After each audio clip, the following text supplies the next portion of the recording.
From the outside, Serbia looks like a normal European country. Its streets are busy, its cities are growing, and millions of people live ordinary lives. Tourists visit its historic towns and beautiful landscapes every year. But hidden beneath this peaceful image was a secret few people knew about. A secret so disturbing that it would eventually shock all of Europe. This was not the story of a serial killer working alone. It was the story of an organized criminal network operating in plain sight.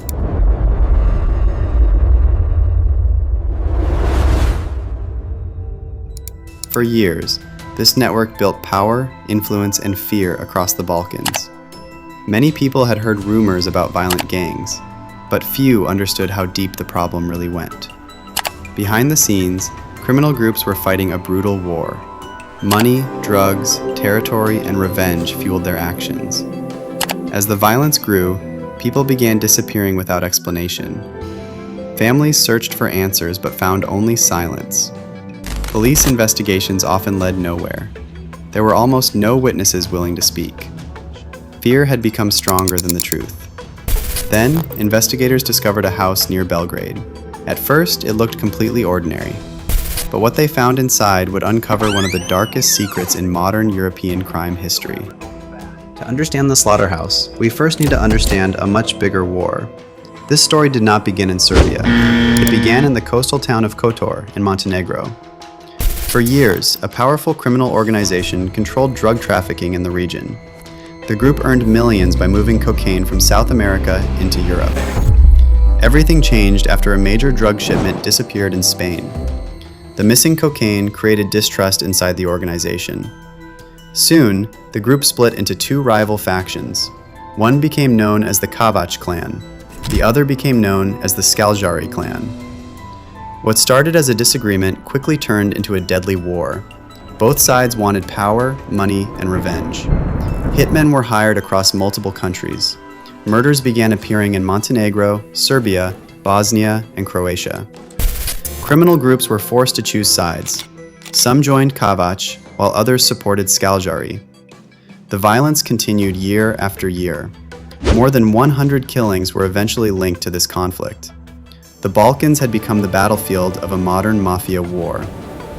And in Serbia, one man was about to become Kovac's most dangerous ally. As the Balkan Mafia War grew more violent, the Kovac clan needed strong allies. In Serbia, they found one in a man named Veljko Belivuc. At first, Belivuc was not known as a mafia boss. He was known as a football hooligan. He belonged to a powerful supporter group linked to partisan Belgrade. These groups were loud, aggressive, and often involved in violence. Inside the stadiums, Belivuc quickly gained influence. People respected him because they feared him. His reputation continued to grow with every passing year. When the leader of his group was killed, Belivuc stepped in. He took control and began building something much bigger. What started as a hooligan group slowly transformed into a criminal organization. The group became known as Principi. Under Belivuc's leadership, its members became more organized and more dangerous. Soon, they were working closely with the powerful Kovac clan. Their job was simple: eliminate rivals and protect their allies. Belivuc was no longer just a football hooligan. He had become one of the most feared figures in Serbia's criminal underworld. And as his power grew, so did the violence around him. What happened next would take organized crime to a terrifying new level. The gang did not usually hunt their victims in public. Instead, they relied on trust and deception. Before every attack, they carefully studied their target. They wanted to know who the victim trusted the most. Sometimes it was a friend. Sometimes it was a business associate. And sometimes it was someone from the criminal underworld. According to investigators, the gang would convince that person to cooperate. Then they would use them to set up a meeting. The victim believed they were meeting someone they could trust. Many thought they were going to buy weapons or discuss business. Others believed they were meeting an ally. But the meeting was actually a trap. Once the victim arrived, gang members were already waiting nearby. The target was quickly overpowered and restrained. There was usually no chance to escape. Within minutes, they were placed in a vehicle and taken away. Most had no idea where they were being taken. Their final destination was the hidden house in Ritopek.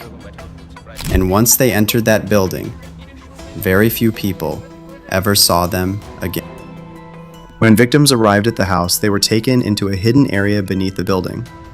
From the outside, nobody could see what was happening inside. The secret room was isolated from the rest of the property. According to investigators, this was where the gang carried out its brutal operations. Victims were tied to a chair and surrounded by gang members. The goal was not only to punish them, the gang also wanted information.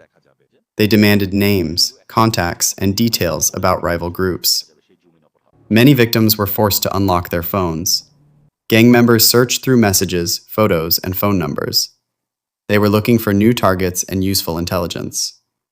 According to prosecutors, violence was used to force cooperation.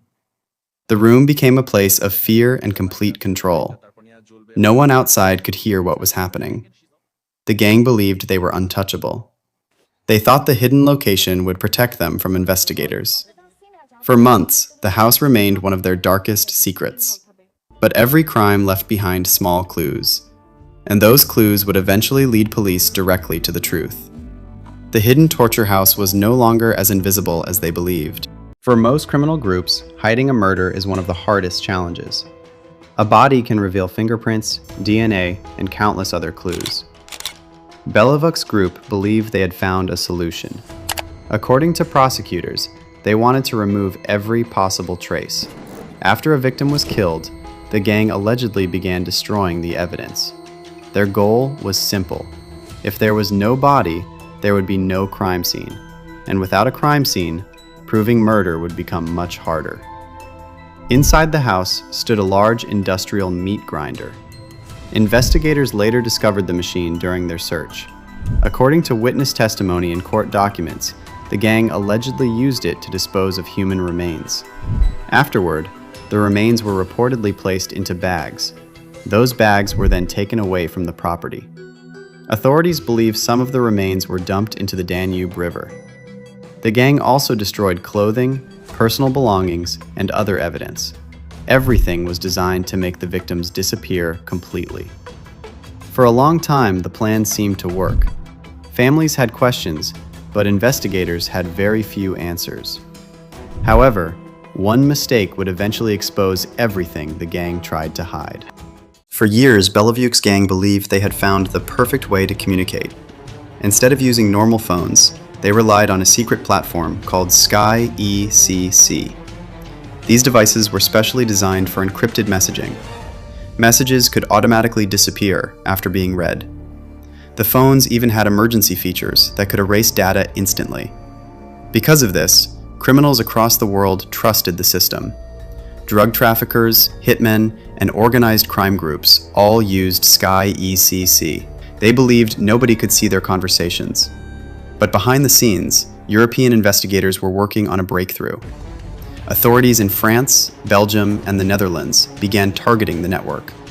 After years of investigation, they managed to access SkyECC communications. Suddenly, law enforcement could see messages in real time. What they discovered was staggering. Nearly 1 billion messages were intercepted during the operation. Among them were conversations linked to Belovuk and his associates. Investigators found discussions about kidnappings, violence, weapons, and criminal activities. Photos, locations, and details that criminals thought were secret were now visible to police.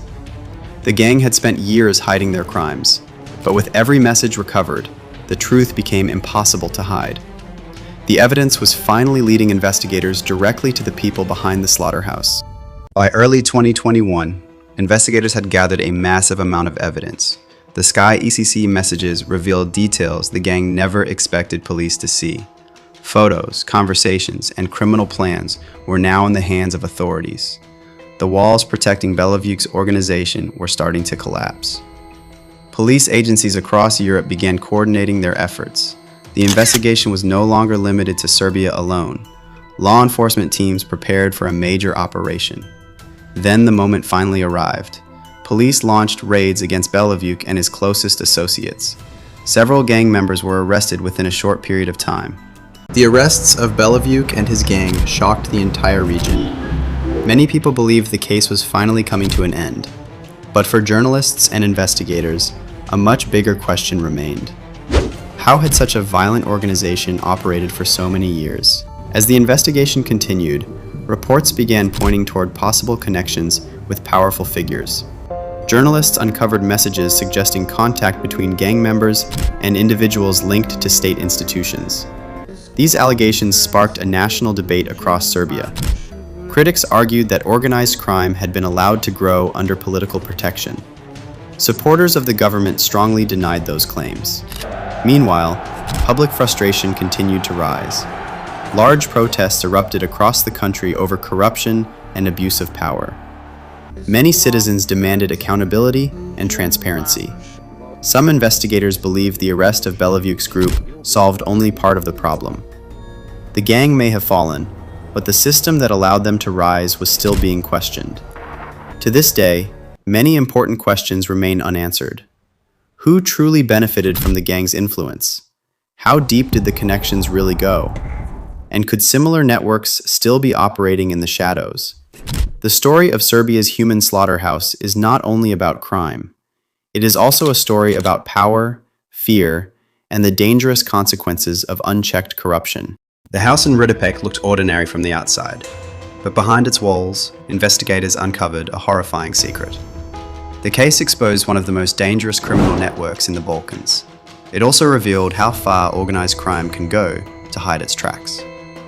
Even today, many questions remain unanswered. For the victims' families, the search for justice continues. And for Serbia, the shadow of this case has not completely disappeared. This was the chilling story of Serbia's human slaughterhouse.